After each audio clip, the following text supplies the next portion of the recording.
আমি একটি welfare board গঠন করার প্রস্তাব করছি, যা গিগ ওয়ার্কারদের জন্য নির্দিষ্ট কল্যাণমূলক পদক্ষেপ ও সামাজিক সুরক্ষা বাস্তবায়িত করবে। এছাড়াও গিগ ওয়ার্কারদের বিনামূল্যে পানীয় জল ও মোবাইল চার্জের সুবিধা দেওয়া হবে। পরিযায়ী শ্রমিকদের সমস্যা কমাতে রাজ্য সরকার একটি বহুমুখী পরিকল্পনা গ্রহণ করেছে। এই শ্রমিকদের স্বাস্থ্য সুরক্ষার জন্য আয়ুষ্মান ভারত কার্ড দেয়া হবে। তাদের এক দেশ এক রেশন কার্ড প্রকল্পের অন্তর্ভুক্ত করা হবে, যার মাধ্যমে তারা ভর্তুকি প্রাপ্ত দামে খাদ্যশস্য পাবেন। আমাদের সরকার রাজ্যের অভিবাসী প্রবণ এলাকায় বাস করা মানুষদের মধ্যে প্রয়োজনীয় দক্ষতা বিকাশের মাধ্যমে বিকল্প জীবনের সুযোগ তৈরি করার বিশেষ উদ্যোগ নেবে। এটা পুরো পরিযায়ী শ্রমিকের সমস্যাটা নিয়ে।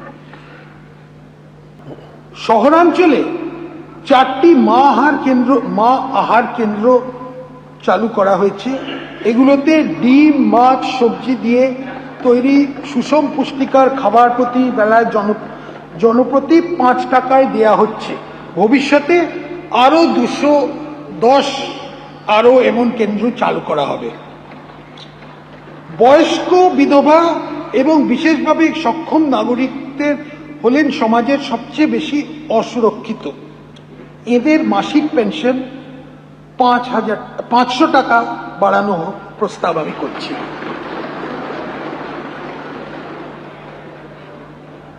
পশ্চিমবঙ্গ সরকার স্বীকৃত 3টে বিশেষ আর্থিকভাবে দুর্বল আদিবাসী গোষ্ঠী বাস করে, যেগুলি হল লোধা সবর, টোটো এবং বিরহট। আমি তাদের জন্য সুষম পুষ্টিগুণ সম্পন্ন খাদ্য বিতরণের একটি প্রকল্প ঘোষণা করছি।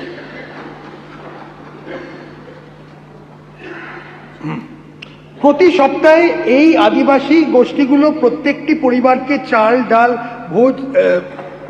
তেল, চিনি, লবণ, আলু সহ খাদ্য প্যাকেট বিতরণ করা হবে।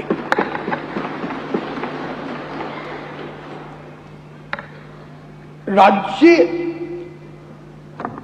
তফসিলি জাতি মানুষদের অর্থসামাজিক উন্নতির জন্য কেন্দ্রীয় সরকারের প্রকল্প প্রধানমন্ত্রী অনুসূচিত জাতি অভ্যুদয় যোজনা চালু হয়েছে।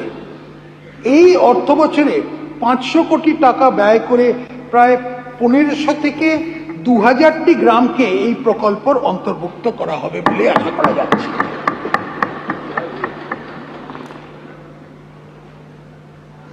এবিপি আনন্দ, এগিয়ে থাকে, এগিয়ে রাখে।